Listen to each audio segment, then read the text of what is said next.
Hello everyone, welcome to Kabir Harsh. आज हम बात करने वाले हैं प्रियम्बल के बारे में। So let's get started.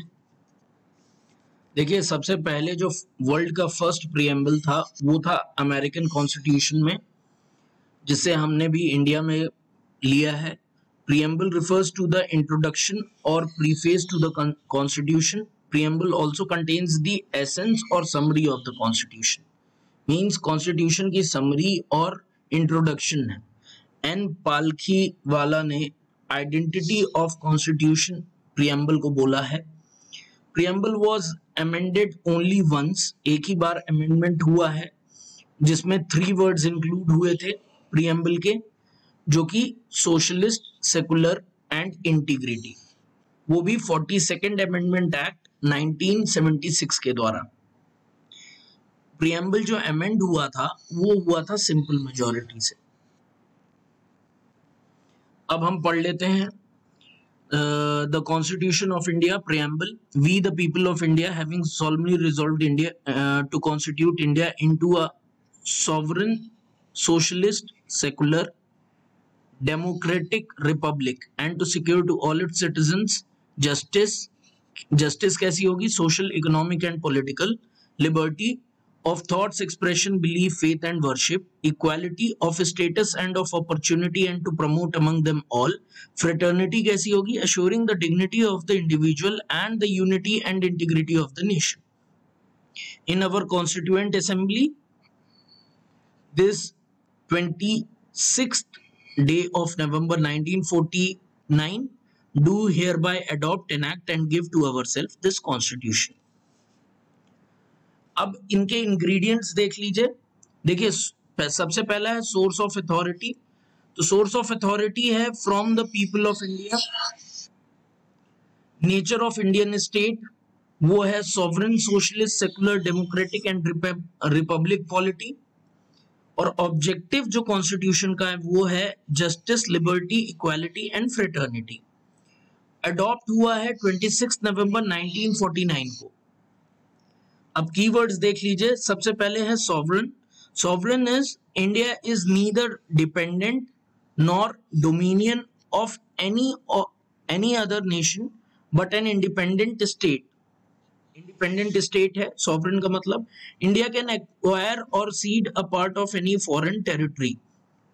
तो by the means of amendment and rules India can acquire any foreign territory. फिर उसके बाद आता है सोशलिस्ट। ये जो वर्ड है वो ऐड हुआ है 42nd अमेंडमेंट एक्ट 1976 में। It represents as democratic socialism. तो सोशलिस्ट क्या है? डेमोक्रेटिक सोशलिज्म है। फिर उसके बाद सेकुलर, ये भी वर्ड 42nd अमेंडमेंट एक्ट 1976 में हुआ है। It represents that all religion is present in one nation, मतलब सारे रिलीजन जो है वो एक कंट्री में हैं। फिर democratic, it represents the position of supreme power bye the people. People के पास सुप्रीम पावर रहेगी। डेमोक्रेटिक का मतलब है, देखिए डेमोक्रेसी जो होती है वो 2 तरह की होती है, 2 टाइप्स की होती है। पहला होता है डायरेक्ट डेमोक्रेसी। इसका मतलब है the people exercise supreme power directly. Example में आप ले लीजिए स्विट्जरलैंड का। फिर डायरेक्ट डेमोक्रेसी के 4 डिवाइसेस होते हैं। 4 डिवाइसेस हैं। पहला है referendum, direct vote for any bill. दूसरा है initiative, people propose a bill in legislature. तीसरा है recall, removal of representative by the people for failure of work और service. And D is plebiscite, opinion of people on territorial disputes. फिर उसके बाद जो दूसरा टाइप है डेमोक्रेसी का वो है indirect democracy. A representative is elected by the people, elected by the people, also known as representative democracy। इसको representative democracy भी बोलते हैं। ये 2 तरह की होती है। पहला होता है पार्लियामेंट्री, जैसे अपनी इंडिया है एग्जाम्पल, और दूसरा है प्रेसिडेंशियल, जैसे अमेरिका है, यूएसए। फिर उसके बाद वर्ड आया Republic.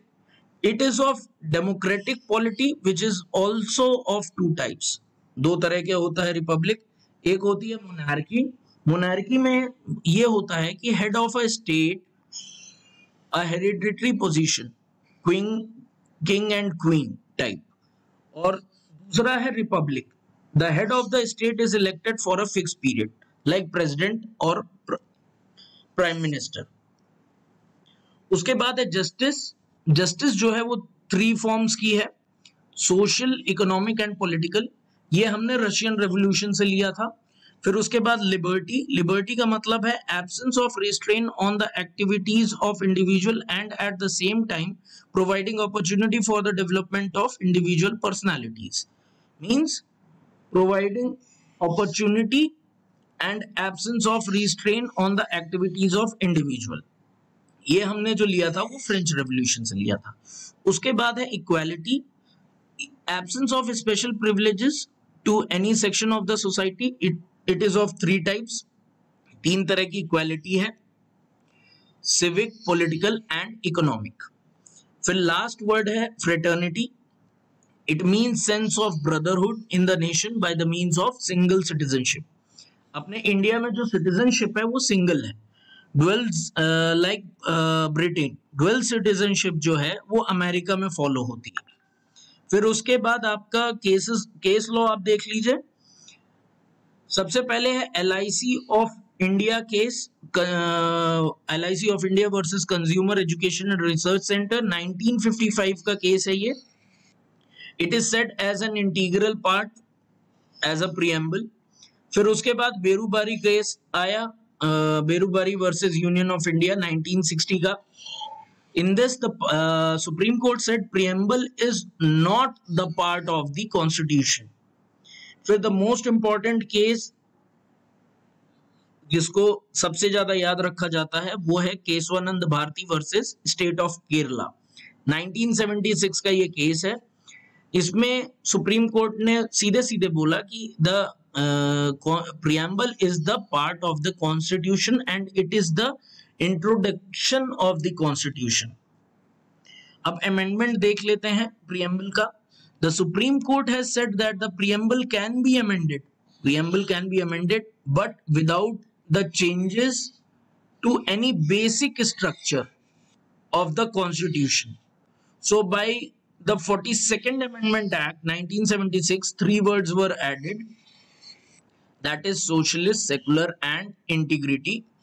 And amendment is done by the means of Article 368 and it is by simple majority. तो बेसिक स्ट्रक्चर को अमेंड आप नहीं कर सकते हो. जो कॉन्स्टिट्यूशन बनाने के टाइम पे जो स्ट्रक्चर था कॉन्स्टिट्यूशन का, उसमें कोई भी अमेंडमेंट आप उसको चेंजेस नहीं कर सकते हो, लेकिन आप उसमें सिंपल अमेंडमेंट आप एडिशन कर सकते हो. You can not delete that part.